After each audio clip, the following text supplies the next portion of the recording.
Hey you guys, welcome back. So I am sitting here in my room of greenhouses in between the two Millsbows, and things are still chaos around here. This is what my mic cord looks like. I can't even get it untangled. There's a whole other cord in here that it's all tangled up. This is just still what life is right now, it seems. I'm very type A, so the fact that I have lost all routine is just driving me insane. I feel like my whole life is chaos. But we moved the Millsbows, and I wanted to talk about the experience of doing that. So I said in my last moving video that it was like minus 45 here, and there was just no hope for moving plants for a couple weeks. So once it finally warmed up enough, it was time. We moved everything for the most part over a weekend. There's actually still plants back at the apartment, but there's still stuff at the apartment. It's taking us a long time. We still have renos to do there. We still have stuff to do here. There's just like so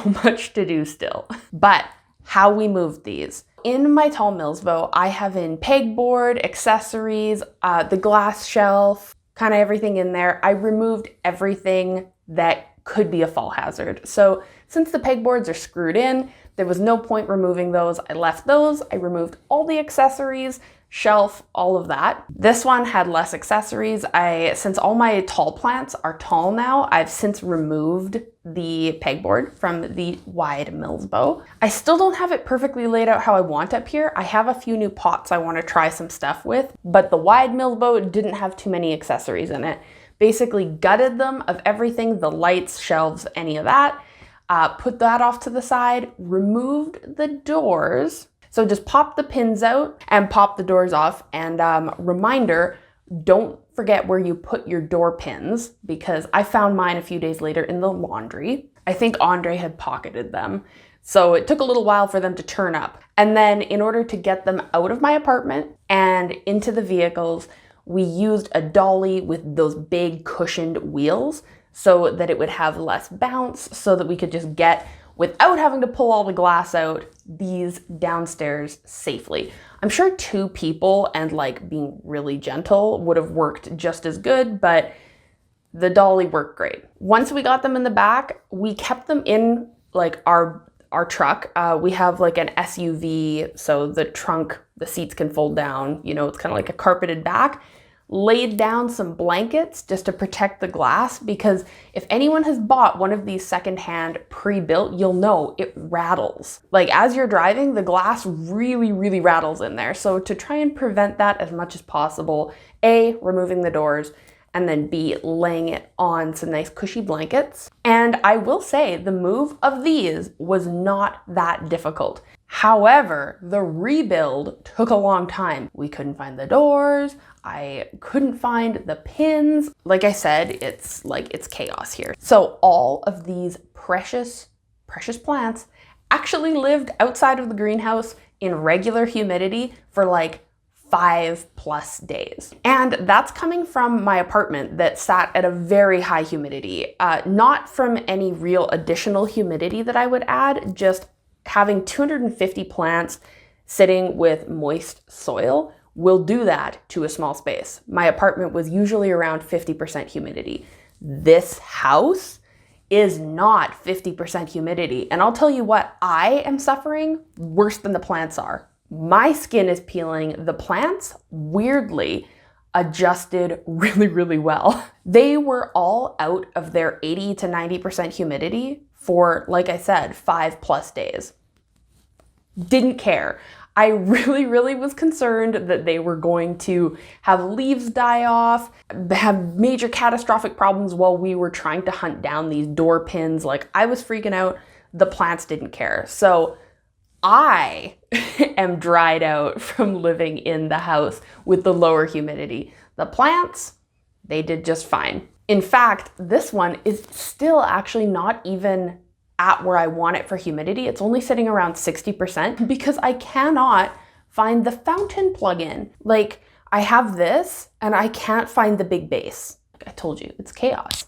It's chaos and I can't find the plug-in, but the greenhouse is still holding like 60, 65%, sometimes getting all the way up to 80 or 90 if I've just watered, especially the moss poles. They just really help raise the humidity if they're well watered. And the plants popping out of that humidity without acclimation did fine. So don't ever worry if you've like left your cabinet door open overnight or something. All of your plants will be fine. In fact, I even had like my jewel orchids, stuff like that, living in my kitchen, like the pretty ones that I'm like, if you're gonna die, then I want to enjoy your last few days where I can see you the most. So some of these really, really pretty plants I actually put into my kitchen so that I could just oogle them. And look at this jewel. Oh my goodness, look at it. It's grown so big. That jewel is huge. I'm just amazed. That's my Makote's Patola Kalimantan variety, I believe.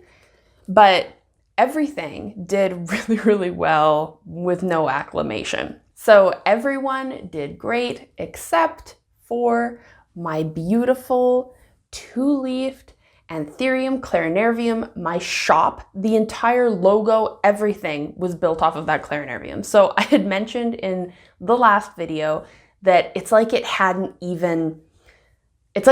come to terms with it. I still haven't come to terms with it. I feel like it's still in here. So maybe we'll just float on with that until it bounces back. But for anyone who was curious to know what an Anthurium clarinervium looks like when you leave it in the garage for a handful of days in the cold, this is what my big, beautiful Anthurium clarinervium looks like now.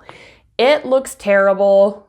I am really, really hoping that I can make this thing bounce back, but I'm not gonna lie, you guys, this is an uphill battle.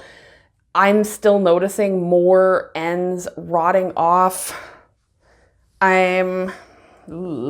The base of it is not looking great. Pieces of it are certainly getting that kind of like dry woodiness, but you can still see that some of it still has good color, so I'm hanging on. I have other Anthurium clarinariums. I don't need this one, but it just was so special to me. So I'm really, really hoping that this guy wants to make a comeback, but no promises. He looks like, actually, he kind of looks like maybe he's like putting out a little root here or something, hey? Who knows? Maybe. Come on. I don't want to like get myself worked up that I'm like some kind of plant queen who can bring this back, but fingers crossed. I just don't want to be let down. On another note, this is my little mini prop box that he is living in for now. Just some sphagnum moss and some large perlite. He's got in there with like a Cebu blue and maybe a Peru or Scindapsus. I'm not even sure. I never know what I have thrown in these prop boxes ever until it gets mature enough. Then I'm like, oh, that's what you are. So that's his home until I can figure out how I want to move him into straight perlite. I like rooting Anthurium and perlite. That is my first ever video on this channel, is rerooting Anthurium and perlite.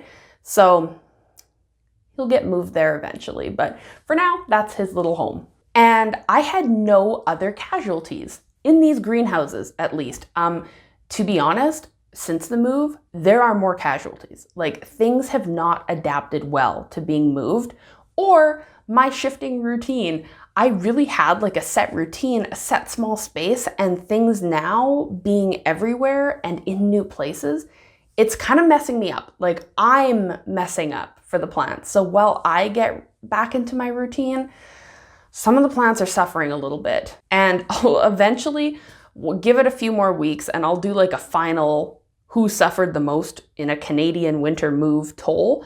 But for now, this one's the worst one for sure. Now for the greenhouses. So I, for myself, have only kept the 2 Mills bows, and I gave Andre my Detolf. He has found a new love for plants. So I gave him that. He's growing like a lot of vegetables and stuff, so he can have that and play around with it. But these, I am hoping to do a few more kind of zhuzhes to it to try and get them to look the way that I want to and to function the way that I want to.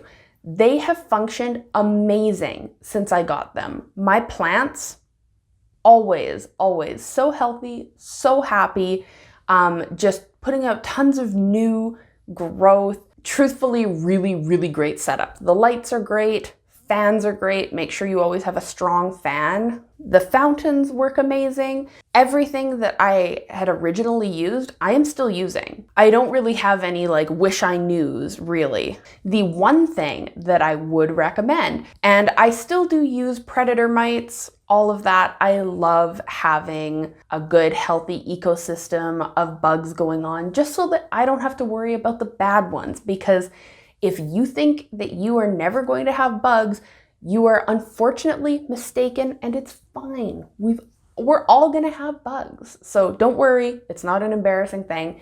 If you haven't had a thrip yet, you will get a thrip, but we've all been there. Now, the one thing I will say is that the high humidity can sometimes cause those fungus gnats to kick up. So I personally don't have too many in these greenhouses. I did when I first built this Mills bow, but I just think it was the organic soil that I was using. But one of the best ways to deal with those fungus gnats is to add a little ping plant.